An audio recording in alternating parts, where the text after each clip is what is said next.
क्या होगा अगर मैं आपको बताऊं कि हिमालय, जो पृथ्वी के सबसे दूरदराज और अद्भुत स्थानों में से एक है, एक ऐसे जीव को छुपाए हुए है जो इतना रहस्यमयी और चमत्कारी है कि इसे सदियों से खोजने के बावजूद कोई भी इसका सही सबूत नहीं ढूंढ सका। यह क्या है? एक राक्षस, एक गलतफहमी का शिकार जीव, या शायद कुछ और?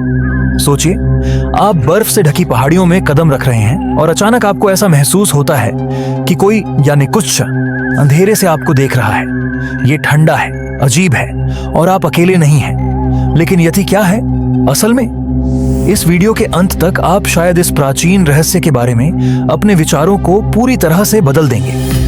यति, जिसे अबोमिनेबल स्नोमैन भी कहा जाता है, कई दशकों से लोगों के दिलों और दिमागों पर कब्जा किए हुए है।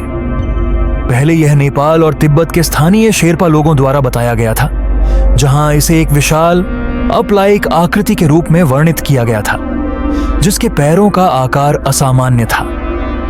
बड़े पैर, आप जानते हैं, कहावत है आकार का कोई मतलब नहीं होता, लेकिन इस मामले में यह सच में मायने रखता है। ये पैरों के निशान 20,000 फीट ऊंची बर्फ में भी पाए गए हैं। लेकिन इससे पहले कि आप निष्कर्ष पर पहुंचे, नहीं, ये सिर्फ कोई फुटबॉल फैंस नहीं है जो बर्फ में दौड़ रहे हों। सैकड़ों सालों से लोग यति के दर्शन का दावा करते रहे हैं और फिर भी कोई ठोस प्रमाण नहीं मिला। क्यों? खैर, ईमानदारी से कहें तो कोई भी कभी यति को नहीं पकड़ पाता। जितना खोजते हैं उतना यह परछाई की तरह गायब हो जाता है और सिर्फ सवाल ही छोड़ जाता है। क्या यह सिर्फ हमारी आंखों का धोखा है या कुछ और जो इससे कहीं बड़ा है?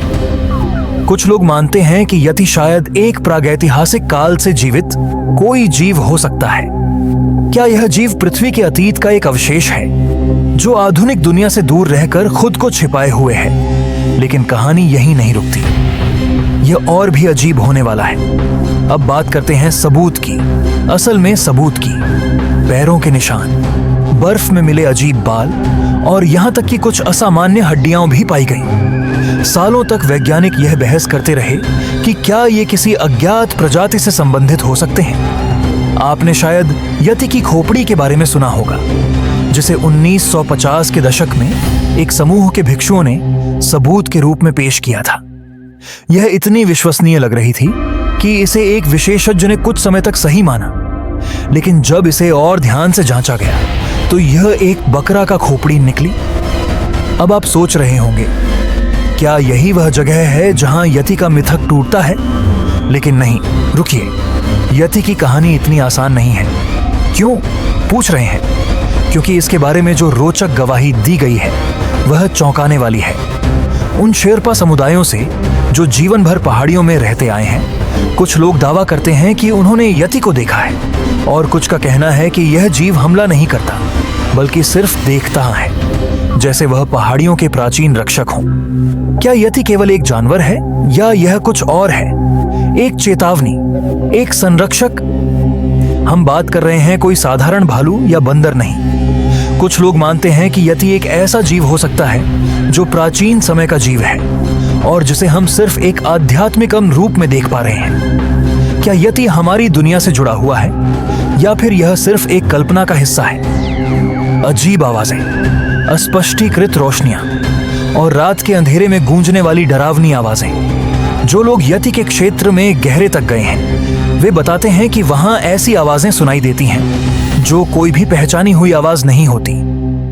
कुछ लोग मानते हैं कि यति एक अकेला प्राणी है जो दुनिया से छुपकर जीता है, जबकि अन्य का मानना है कि यति आवाज के माध्यम से संवाद करता है। एक गहरी गहरी गूंजती हुई आवाज जो किसी के दिल को कांपने पर मजबूर कर देती है और सबसे साहसी शिकारियों को भागने पर मजबूर कर देती है।